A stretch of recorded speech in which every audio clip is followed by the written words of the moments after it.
মোহতরম হাজিরিনে কেরাম, আর মাত্র 13 দিন রইছে, হ্যাঁ তোমার বা 14 দিন পবিত্র রমজানুল মুবারক, ঠিক না ঠিক? এই রমজান মাস সামনে, আর আগ থেকে আমরা প্রস্তুতি নেই খামখাজ আঠাইয়া আমরা রমজান মাসের প্রতিটা মুহূর্তের যাতে মূল্যায়ন করতাম পারি, কদর করতাম পারি। কারণ রমজান মাস এমন এক মাস যে মাসে একটা নফল বন্দিগি করলে ফরজের সমান সওয়াব, আর একটা ফরজ আদায় করলে 70টা ফরজের সওয়াব। এই সুবর্ণ সুযোগ আমরা হেলায় হারাইতে নাই। কারণ সব জিনিসের একটা সিজন টাইম আছে, খেদ্দারও খেতর সিজন টাইম আছে, ব্যবসায়ীর ব্যবসার সিজন টাইম আছে, আর মুমিন মুসলমানের ইবাদত বন্দেগীর সিজন টাইম হইল রোজা মাস। সুবহানাল্লাহ কইনা? মুমিন মুসলমান ওর ইবাদত বন্দেগীর সিজন টাইম কিটা?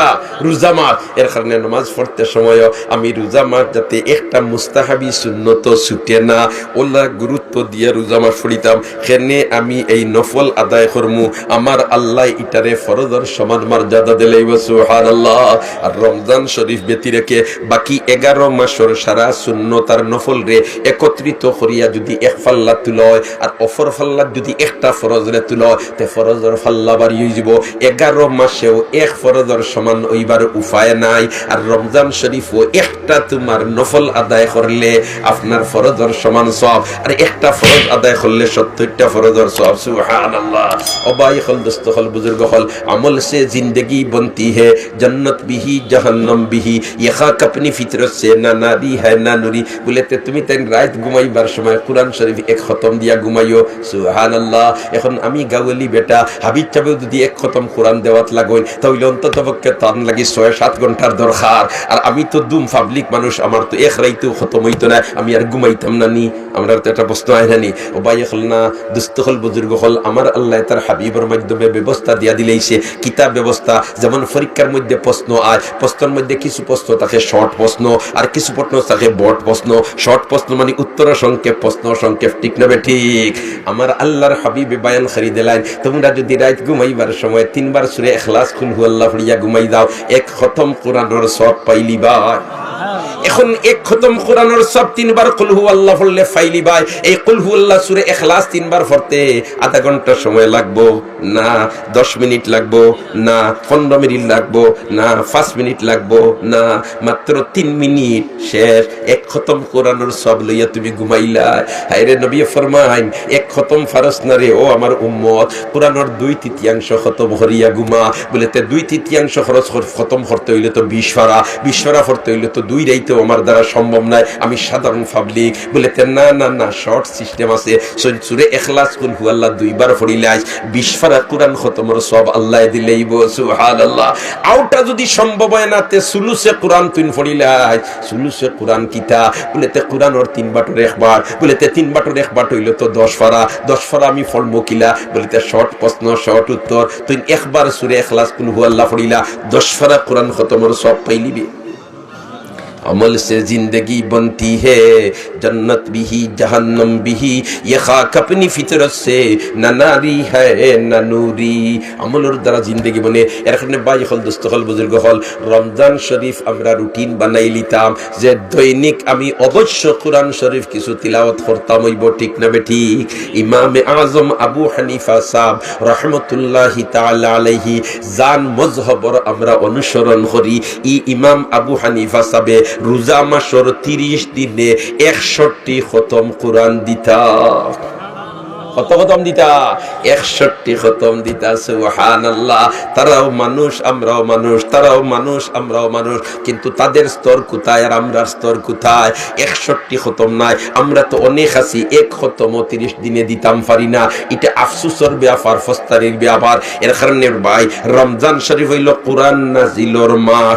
আল্লাহর রাসূলের রমজান শরীফও জিবরিল আমিনের সাথে কোরআন পড়া করতা। এর কারণে কোরআন তিলাওয়াতের দিকে উৎসাহ আল্লাহর রাসূলে বেশ করে দিয়া যায়। আমরা রমজান শরীফ বেশি করে কোরআন তিলাওয়াত করতাম, চেষ্টা করবেন ইনশাআল্লাহ। রমজান শরীফের জিকানি হইল না নি, ও রমজান তোমারও তো পাওয়ার খান থেকে আইলো, তোমার এরিয়ার ভিতরে একটা নফল করলে ফরজের সমান হয়ে যায়, আর একটা ফরজ আদায় করলে 70টা ফরজের সমান হয়ে যায়। তুমিও তো পাওয়ার ফাইলা এখানো। রমজান শরীফের জবাব দে, পাওয়ার ফাই মুনাকিলা আমার মাঝে কোরআন নাজিল হইছে। সুবহানাল্লাহ। কোরআন আমার মাঝে নাজিল হওয়ার কারণে আমার মর্যাদা বাড়ি গেছে, আমার সম্মান বাড়ি গেছে, আমার আমার ইজ্জত বাড়ি গেছে সুবহানাল্লাহ। এর কারণে ভাই হল দুস্থ হল বুজুর্গ হল রমজান শরীফ আর আমরা কোরআন শরীফ বেশি করে তিলাওয়াত করতাম, চেষ্টা করবো তো ইনশাআল্লাহ। আমি তিলাওয়াত করতাম, আমরা বাচ্চারাও তিলাওয়াতর লাগে হইতাম, আমরা বাচ্চিরাও তিলাওয়াতর লাগে হইতাম, আমার স্ত্রীরাও তিলাওয়াতর লাগে হইতাম। দরকার রয়ে কিছু খামো আমি নিজে আমার স্ত্রীর সহযোগিতা করিলাই, খালি তানুফরে চাপ না দিয়ে হায় হায় আমরা তো মাশাআল্লাহ আমরা কুন্তাত না টাইম মতো ইফতারও পাইতাম, টাইম মতো সেহরিও পাইতাম, টাইম মতো সপ্তাহ পাইতাম। তোরা ব্যতিক্রম হইলে গরম হয়ে যাই অন্য হই না। হ্যাঁ হায় রে হায়। ওদের শেখুল আজবে ওয়াল আরম সৈয়দ হুসাইন আহমদ মদনী রহমতুল্লাহ আলাইহির অন্যতম খলিফা হযরত শেখ বদরপুরি রহমতুল্লাহ তাআলা আলাইহি রমজান শরীফর আইসেন তোমার আর বাদর দিন থেকে ইতিকাফ হামাই দিতা সফর করিয়া আর তারাবির নামাজ পড়িয়া একটু আরাম করছেন, ঘুমাইছেন, স্ত্রী মুহতারমা ঘুমাই গেছেন, ফতার টাইম হয়ে গেছে।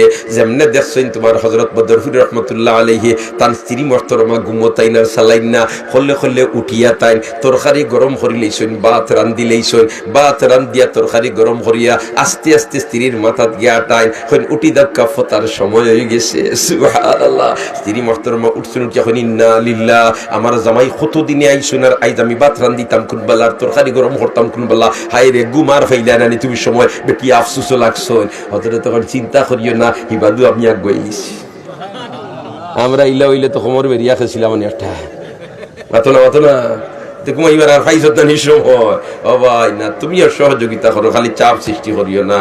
বলি জাওজাতিকা আলাইকা হক হক আছে।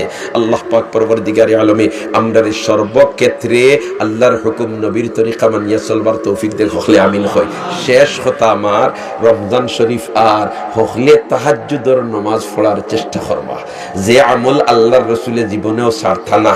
এর কারণে আমরা তাহাজ্জুদের নামাজ অন্ততপক্ষে রমজান শরীফ খানো আদায় করার চেষ্টা করি। তাহলে যদি রমজান শরীফ আদায় করিলাই তে ও মাসের টেলায় বাকি আরো কিছু তাহাজ্জুদ আমরা পড়তাম পারবো, ঠিক না বে ঠিক? কারণ অন্য মাসও না হয় আমার শেষ রাত ঘুম ভাঙ্গের না, আমি উঠিয়ার না, অজু ফড়িয়ার না, এর কারণে আমি তাহাজ্জুদ ফড়িয়ার না। রমজান শরীফ তো তোমার শেষ রাত উঠাও লাগে, যেহেতু তুমি সেহরি খাইতাই। আল্লাহর রাসূলে ফরমাইন ইন্না ফিস সুহুরে বারাকা, সেহরির মধ্যে বরকত। এর কারণে বাজার থেকে আইছো, হবাই থেকে আইছো আর 12টা 1টা বাজি গেছে ইয়া খাইলিছো আর হইলে তার একবারে ফতার খাওয়া খাইয়া ঘুমাই যায় না। ভাই ফতার টাইমে তুমি আর কোনটা দি জানে টানে না, এক গ্লাস পানি অন্তত পক্ষে খাইয়া তুমি বরকতটা হাসিল করো। ভাই হল দুস্থ হল বুজুর্গ হল সেহরির সময় যখন আয় তখন আপনি যদি এর আগ পর্যন্ত ঘুমাইনু না, আপনি অন্য মশগলার মধ্যে থাকেন, তার বাদে অত খাওয়াত বইবার আগে আপনি আঁত দইবা, আপনি কুল্লি করবা না করতা না আঁত দইয়া না কুল্লি করিয়া সুপ পালাই দিবা না, ইলা খেউ না। ওখানে আত দইবা, মুখ দইবা, ওই সময় আত দইবার সময় তুমি আতর খনি পর্যন্ত দইলাও, মুখ দইবার সময় চুলের গুড়ার তাকি তুই নিচ পর্যন্ত দইলাও। 2 ফরজ আদায় হয়ে গেছে। এখন খালি ফানি এক পর্যন্ত ফাও 2 ওখান দইতায়, মাথাটা মুছে খরতায় অজু হয়ে গেল। তোমার স্ত্রী মুহতারমায় দস্তার খাত খানা রেডি কররা, টেবিলও খানা রেডি কররা, ওই সময়ের ভিতরে তুমি 4 রেখাত তাহাজ্জুদ পড়ি লইতে হারবাই, ঠিক না বেটি? যেহেতু আমরা উঠিমু, মুখ দইমু, কুল্লি করমু, তাইলে তোরা একজোড়া তোমার আগুয়াইয়া অজুখান ফড়িলেই না খেনে আর বাত রেডি করতে করতে 4 রেখাত ফড়ি নিমু। ও ভাই যে 4 রেখাত ফড়বা খাইল ময়দানে মাসর দেখবা ইতা এক রেখাতে ফরজর মর্যাদা পাইলিছে সুবহানাল্লাহ। যখন আপনার আমার ফরজত কোনো ত্রুটি ধরা ফড়বা আমার আল্লাহ মেহেরবানি হইয়া কইব দেখো চাইন আমার উম্মতর ইলা কোনটা আসেনি রে। ফেরেশতা হলে রমজান শরীফের ফাইল যখন সামনে তুলিয়া ধরবা আমার আল্লাহ কইব এখন হিসাব লাগাও, হিসাব লাগাইয়া দেখা যাইব বন্দার কাবার হয়ে গেছে। আমার আল্লাহ যা আমি আমার বন্দারে দয়া করি ছাড়ি দিলাম, রেহাই ফাইবার সুযোগ। এর কারণে রমজান শরীফ হইল মুমিন মুসলমানদের জন্য ইবাদত বন্দেগীর সিজন টাইম। আল্লাহ পাক পরবর্তীকারে আলমে আমরা সবরে আনেওয়ালা রমজান শরীফ কামা হক্কা গোলামি করবার তৌফিক দেখলে আমিন হয়।